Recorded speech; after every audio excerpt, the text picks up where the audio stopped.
All right, I guess I just got to do it. I got to spin it and just get it over with. So I'm going to fully randomize it. I'm going to spin it, and then I'm going to spin the arrow. And I can't see from this angle until it stops, and that's just what we're going to have. All right. There's a few names on here I am not wanting it to be, which is why it's fun. All right. You can see what it is, and I can't. No way.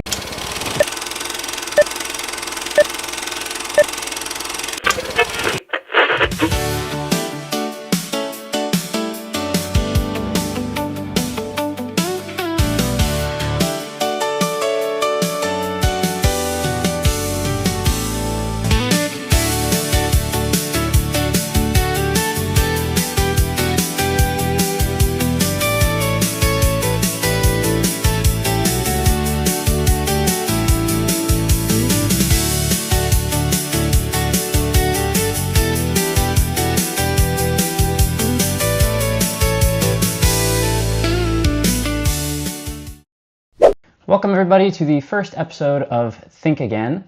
My name is Jake Grafferman, and as you see behind me, my bookshelves are completely bare. And I've chosen that for a reason, because that is the whole point of Think Again, is that we are going to take these empty bookshelves and we are going to fill them with books that you and I read together. Yes, you and I. So, this first segment is called The Wheel of Philosophers. Here, as you see, I have a wheel. It is multicolored. And on it, in the greatest legibility ever, are several philosophers which I have hand-selected. The wheel will decide what we are going to read. It will begin a series based on this author, and we will pick one book that is probably just going to be their most famous work. Each episode, we're going to go through a couple chapters of the book that we select by the author that the wheel selects, and we're going to break down the content. We're going to have some really good takeaways. And that's the whole point of Think Again, guys. We're going to go through philosophy, theology, all the important books, and we're going to study them for ourselves, for myself. I haven't read a single one of these philosophers on here, except for a little bit of C.S. Lewis. And that's really the whole reason I'm doing this project. I haven't read them, and I feel like it's really important that I do. The only thing is, I don't know if you agree with me that the philosophy field is a little bit stuffy. People seem a little bit uptight. They're not very relatable, is how I would put it. And here we're going to break through that wall. We're going to make this very normal. We're going to make this fun, hopefully. We're going to make it engaging. And I'm excited to get started with you guys. Now, just a little bit of housekeeping and some rules, how this is going to work. So yes, it's a wheel. You spin it. Very complicated, I know. Once we have a philosopher that has been selected, we're going to grab their most famous book, go through it all the way from the beginning to the end, from start to finish, and once we've completed that book, I'm going to award it a utility rating. The utility rating is just an overall rating across 5 categories, which you guys will figure out once we actually finish our first book. It's basically just my own subjective rating system of how well I liked the book and how useful I think it is. Because that's the whole point of Think Again. If it ain't useful, it ain't worth my time. In a future segment, if we spin the wheel and it lands on that same author, we will read a different book by them, and then we will give that book a utility rating, and then we will combine the utility scores, and it will result in a new averaged out utility score for that author. Very, very exciting stuff. So guys, I'm really excited to start this, and yes, you're right. Let's just go ahead and spin. First off, let me just let y'all know what we have. We have Plato, we have Augustine, take your pick. We have Kant, we have Nietzsche, Gesundheit. We have Descartes, we have Kierkegaard, we have C.S. Lewis, we have Aristoteles, and we have Plato. Deja vu. All right, I guess I just got to do it. I got to spin it and just get it over with. So I'm going to fully randomize it. I'm going to spin it, and then I'm going to spin the arrow. And I can't see from this angle until it stops, and that's just what we're going to have. All right. There's a few names on here I am not wanting it to be, which is why it's fun. All right. You can see what it is, and I can't. No way.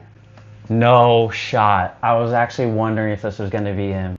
I don't know if you guys can see with my lousy lighting setup, but Kierkegaard was landed on the light blue. Kierkegaard has been selected, ladies and gentlemen.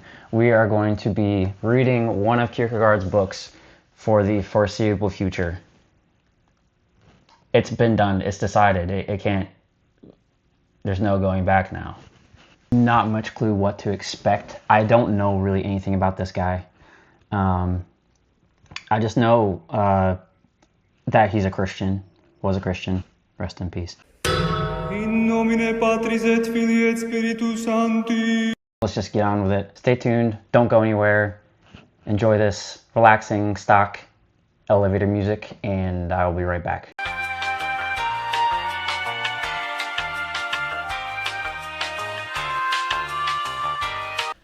Okay, I'm back, guys. I did a little bit of research, and here is what I found on Mr. Kierkegaard. So, Wikipedia, yes, I used Wikipedia, sue me. Wikipedia said he was a Danish man born in Copenhagen, but I found some conflicting sources, which I found to be interesting, saying he was actually Irish.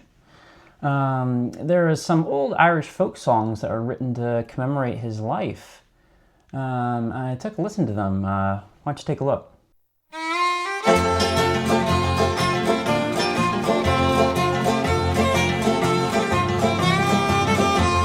Let's cry for Kierkegaard, poor old Kierkegaard. He's all sad and forlorn. His life is a tale, bound to make you wail. All alone with nothing to do but ponder. His dad said there were a curse, a horrid, horrid curse.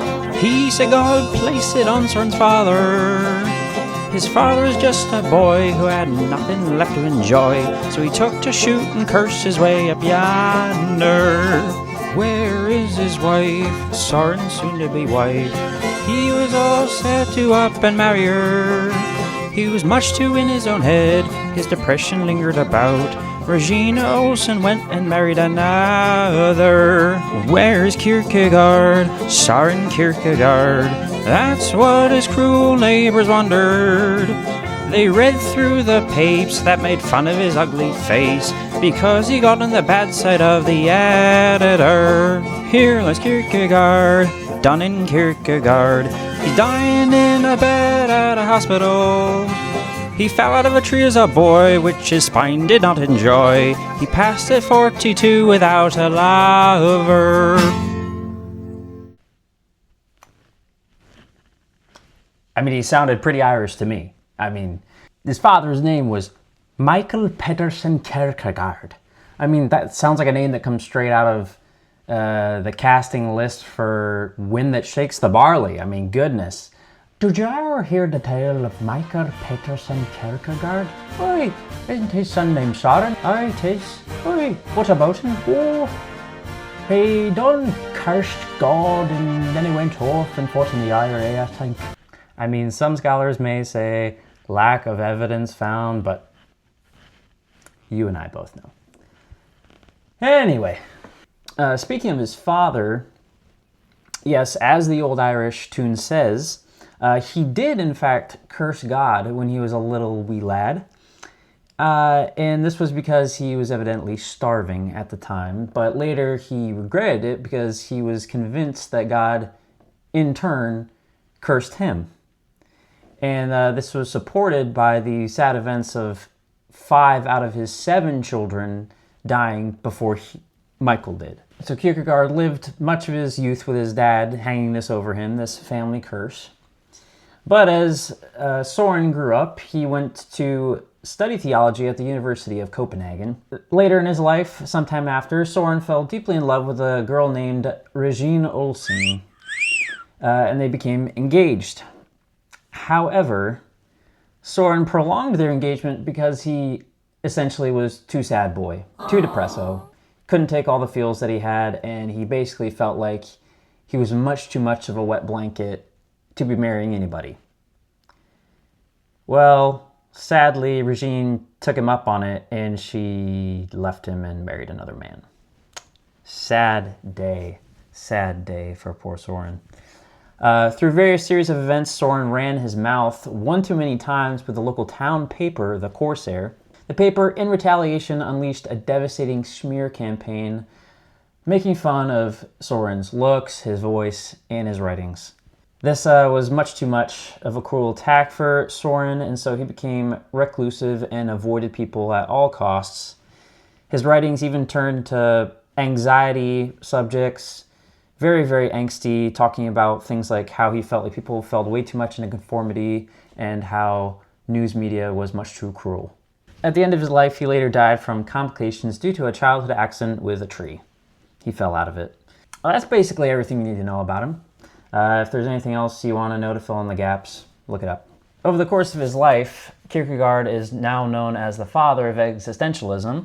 Existentialism is a branch of philosophy which covers our existence. You guessed it. Things like values, meaning, purpose, so on and so forth.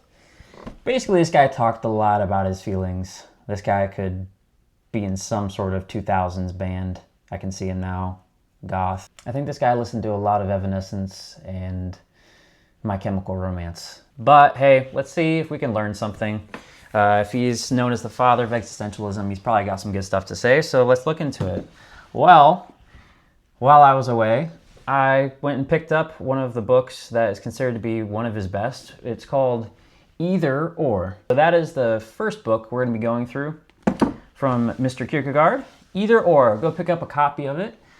And I'm just going to be going through a couple chapters at a time, highlighting things that I found interesting, things that I found strange, challenging, anything of note that I think would be good for us to talk about. So that's going to be coming out in our next installment. Hopefully you guys found this interesting and perhaps surprising history of Soren Kierkegaard entertaining. I hope you found it very entertaining. I did. I certainly did. I didn't know he was Irish. At any rate, I will be updating you guys with when the next episode will be coming out. Where you guys can be looking for that is, well, obviously whatever platform you're on now, but if you want to know any alternate platforms that you can find Think Again on, you can find me on YouTube, Substack, Apple Podcasts, Spotify, and I think that's about it for now. I'll let you know if I expand to anything else. Thank you guys so much for tuning in. I hope you had a great time. I certainly had a blast, and I will see you in the next one.